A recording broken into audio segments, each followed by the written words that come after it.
Hi there. Have you ever wondered how many books exactly that you need when you're doing Alexander Technique's Constructive Rest? Do I have too many? Do I have too few? Well, if you've ever been curious, then this video is for you. Hi there, my name is Morgan Rysdon and I'm the creator of Center Studio, where I teach people skills to feel more comfortable more often. And before we get started, if you haven't already, I would love if you hit the subscribe button on my YouTube channel. And then at the end of the video, friend, if you liked it, if you can hit the button that you did, and then also, of course, share it with your friends if you think they'd find it useful. So I wanted to begin with how many books do we use in Constructive Rest? Now, this is a question I hear often, and if you're wondering what is Constructive Rest, I've never heard of that, I'll make sure to link to the video in the comments below for you so that you have access. And then also I'll link to another video of mine where I talk you through a sort of guided self-audio of what to do as you're on the floor. So here is what I typically use. Now these are from New York City, Canal Rubber Supply Company, so they're very lightweight. I end up, when I'm teaching in person, I carry these around with me for classes and such. But for your purposes at home, you're probably being recommended by other teachers to use something like books or maybe a towel wrapped up. Now, I'm often encouraging my students to find books. Why? Because you can have different kinds of levels to a book versus, say, rolling up a towel or even using a pillow, which I usually discourage. You want something firm for your head.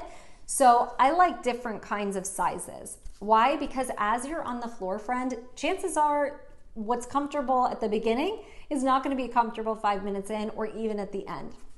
So I always recommend it having like different layers. So you can like, oh, I want to take out a little book, right? And then I have it lower. Or, oh, maybe I want to take out a bigger book and have that at the bottom. So that you can kind of play around with the height as you're on the floor. So how many books? Okay, friend. Now I have my skeleton to show you. Now he is perfectly aligned, okay? His head is balancing on the top of his beautiful spine, and most of us have a tendency to do this. Now I don't want to break him, so I'm not going to be too dramatic about it, but we usually have what people refer to as head forward, or in Alexander Technique we call it head back and down. Now if he were to lie on the floor like so, his back would be meeting his head. Now typically, when you don't have enough books, friend, your chin is going to be up towards the ceiling and your head is going to be pushing back into those books and your neck is going to be strained. So you want to have enough books underneath your head that your head is balancing a bit more in alignment with your spine. So how many is that? I guess I should just be honest. I don't really know, friend, actually. I don't know how many books you're going to need. However, a good way to start is to think about how can I have my head and my neck perfectly aligned. So if I were to be on the floor, you see there's room here, there's sort of a gap in between the back of the skeleton skull and where the floor would be, like where the back of the spine would be resting on the floor, you see? So we'd have to have a couple books so that his head would be supported.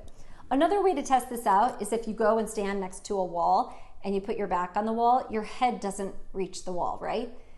Like you'd have to put your head back and, right? You'd have to put your head back in order to feel like, where's the wall? And am I feeling the wall? And so we want to have enough books in between the wall and my head that I feel like I'm stacked in alignment, that everything is organized the way it should be. So you're going to probably not recognize like exactly right away how many books you need, but you want to get started thinking about, is my neck muscle or my neck muscles tightening? Is there tension in my neck that could be avoided if I had more books?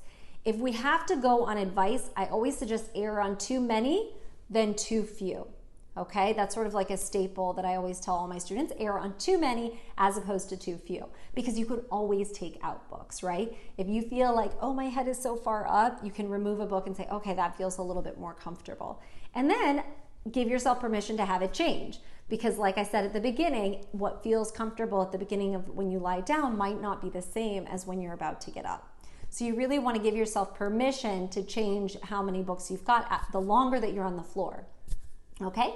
If you haven't already, again, I'd love if you would subscribe to my YouTube channel and you can hit the button below. Okay? Until next time, friends, take care.